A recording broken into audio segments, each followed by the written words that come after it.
Take the next left onto the Gulf Islands. Pwede ba dito? Ay, nakapila naman siya eh. Ay, Victoria eh. Ay, cellphone ko pala. Ito na. Victoria na Eh, nanay mo. So, Full close na yun. hello guys. Mother. Hello guys. Nandito na kami sa may pila ng pila ng mga sasakyan papunta sa Victoria. Sasakay kami ng BC Ferries. Yan, sobrang lakas ng hangin. As in, grabe. Sige guys, mamaya na lang ulit. Bye!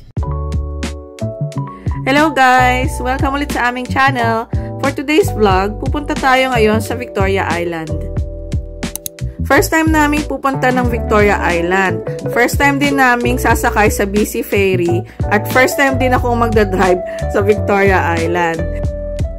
Maaga kaming dumating dito sa pier. So, 1 hour before ng sailing schedule namin, nandito na kami. Mas maganda, mas maaga para hindi kami maubusan ng slot sa ferry.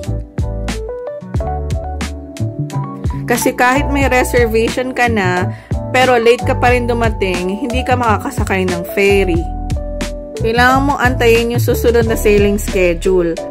Kaya sa mga viewers namin dito sa Canada, kung pupunta kayo ng Victoria Island at sasakay kayo ng BC Ferry, kailangan yung iplanong mabuti para hindi kayo malate sa inyong scheduled sailing.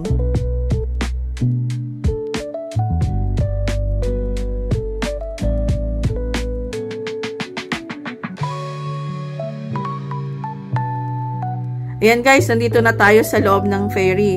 So, samahan nyo kami guys sa aming short vacation dito sa Victoria Island. Tara, let's go! Pag-akyat namin sa passenger cabin, lumabas agad kami dito sa viewing deck para mag-sightseeing. Pero sobrang lakas ng hangin, as in.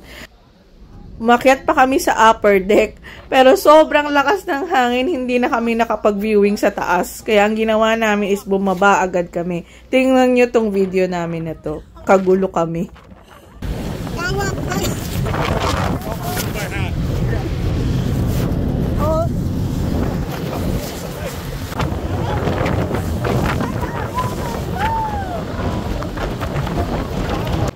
Sa sobrang lakas ng hangin, hindi ko na napansin yung camera, nakabaliktad na.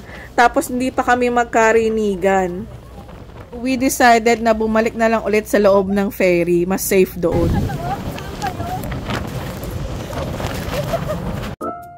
Hi, thank God, nakapasok na rin ulit kami dito sa loob ng ferry. Tinry ulit namin ni Ricky na lumabas dito sa viewing deck at tumingin ng mga views at mag-picture-picture. Tingnan nyo, oh, ang ganda ng araw. And guys, papasok na kami sa loob. Pinapasok na kami ng crew kasi bawal daw sa labas. Bad weather.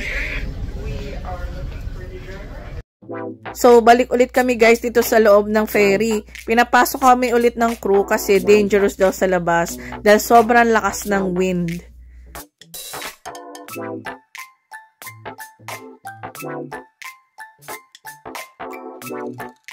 Napaka-komportable na sumakay dito sa ferry neto. Hindi ka matatakot at di ka mahihilo ng gaano. Di bale na lang kung mahiluhin ka talaga. Alam nyo bang 60 years na nag-ooperate ang BC Ferries? At isa sila sa pinakamalaking ferry operators sa buong mundo. Moving more than 60,000 customers at 23,000 na vehicles sa kabuuan ng coastal BC araw-araw. Ang galing, no? Oh, chincha. Uy, sarap din naman lang. Yan na. Hindi na mahangin. OMG. So, yan guys, no? Pinayagan na ulit kami ng crew nang lumabas sa deck. So, ang ginawa namin is hinanap namin yung sombrero ng anak namin. Kasi, nung umakyat kami sa upper deck, nilipad ng hangin yung cap niya. At napunta doon sa may restricted area. But then, nung chinek na namin dito, nakasarado na yung hagdanan papuntang upper deck. So, ang ginawa ni Ricky, chinek niya dun sa likod and thankfully, nandun yung cap. nakuha natin. Kaya pala hindi niya nakita, bumagsak na pala. Yan guys, so nandito na kami sa dulo ng boat.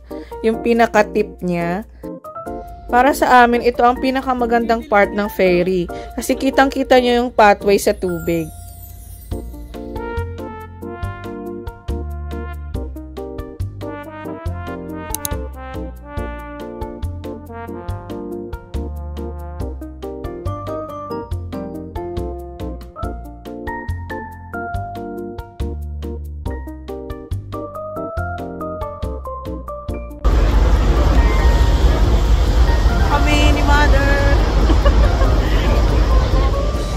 Malakas ang hangin.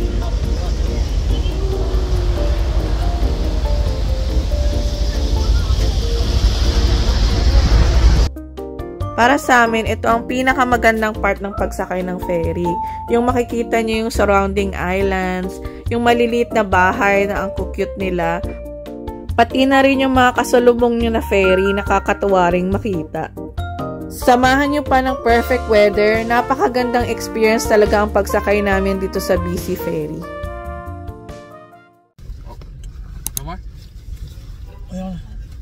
Thank you. Are you wearing seatbelt?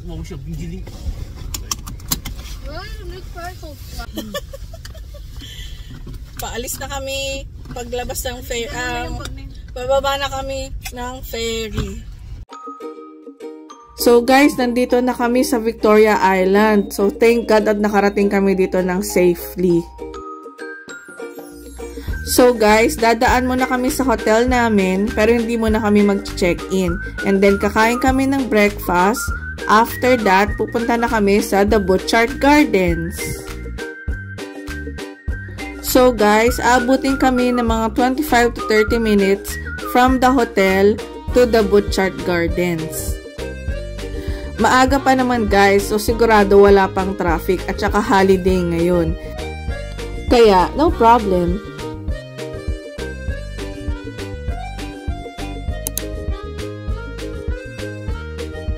Ang first impression namin sa Victoria is para kang nasa probinsya sa Pilipinas.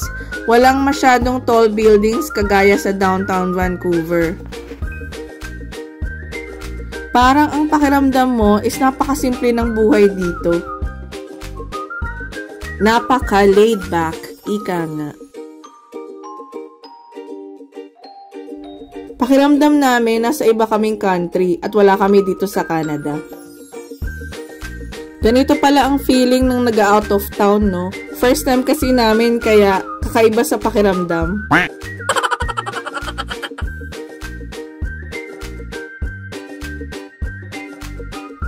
Paano guys, magkita-kita na lang tayo sa Butchart Gardens sa next vlog namin.